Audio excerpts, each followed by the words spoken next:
જય માતાજી, જય શ્રી મહાકાલ. હું હિમાની દે સુનીતા દે સુનીતા. હવે એવું છે કે પરી માસી કરીને પરી ઉર્ફે વિક્રમ ઉર્ફે પરી, જે મારા ભદ્રકાળી મંદિરે, અમદાવાદના લાલ દરવાજા ભદ્રકાળી મંદિરે મારા નામ પર મારો ચેલો હતો અને માંગતો હતો. ત્યાંથી અમને જાણ થઈ કે નકલી માસી છે અને પ્રોપરલી છોકરો છે એ વ્યક્તિ.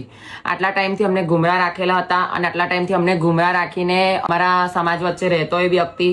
અને શું કહેવાય, અમને જાણ થઈ, હાલ એની જાણ થઈ અમને, અમે એને પૂછપરછ કરતા ઝઘડો ને એવું તેવું કરીને બોલાચાલી થઈ એ બાબતે અહીંયાથી એ ભાગીને ખોટા એવા કામ કર્યા છે એણે અને અસામાજિક તત્વો ઉભા કર્યા એ વ્યક્તિએ.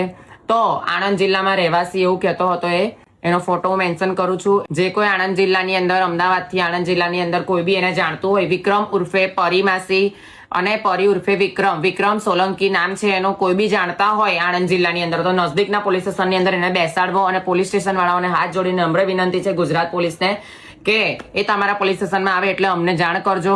મારા અમદાવાદમાં મારા ગુરુશ્રી છે સુનીતા માસી, એમને જાણ કરજો, કાં તો મારો સંપર્ક કરાવજો ને મને જાણ કરજો.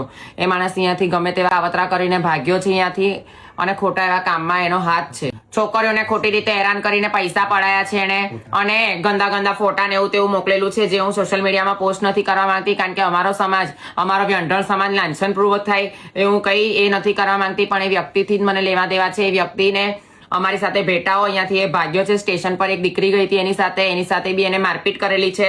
દીકરીના મમ્મી પપ્પા એને મને જાણ કરી અને એ વ્યક્તિ તદ્દન છોકરો જ છે, માસીબા નથી.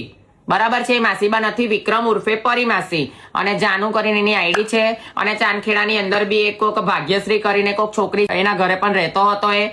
અને ભિક્ષાવૃત્તિ કરવા માટે મારા નામ પર, મારા અખાડામાં, મારા વસ્તીમાં એ ફરતો હતો અને અમારા લાલ દરવાજાની અંદર ફરતો હતો.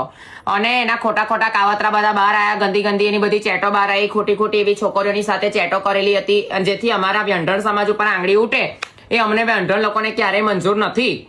બરાબર છે, એટલે અહીંયાથી બોલાચાલ પૂછપરછના એમાં અમને ગુમરાહ કરીને ભાગી ગયો છે. અમારા ઘરે અહીંયા રહેતો હતો, અમારા વ્રતમાં અહીંયા 10 દિવસ મારા ત્યાં રહેવા આવેલો હતો અને આવી રીતે એ વ્યક્તિ ભાગી ગયો છે. તો જે કોઈને જાણ થાય, એનું ઘરનું એડ્રેસ, એના સગા સંબંધી જે કોઈ એને જાણતા હોય તો એને અમારી જાણ કરાવો. અમારા ત્યાંથી એ વસ્તુઓ, અમારી રકમો બી લઈને ગયેલો છે અમારા અખાડાની. તો મારા ગુરુશ્રી સુનીતા માસીને જાણ કરજો, અમને જાણ કરજો, અમદાવાદના કોઈ બી માસીને જાણ કરજો એના વિશે અને અમને એને મળાવો. જય માતાજી, જય શ્રી મહાકાલ.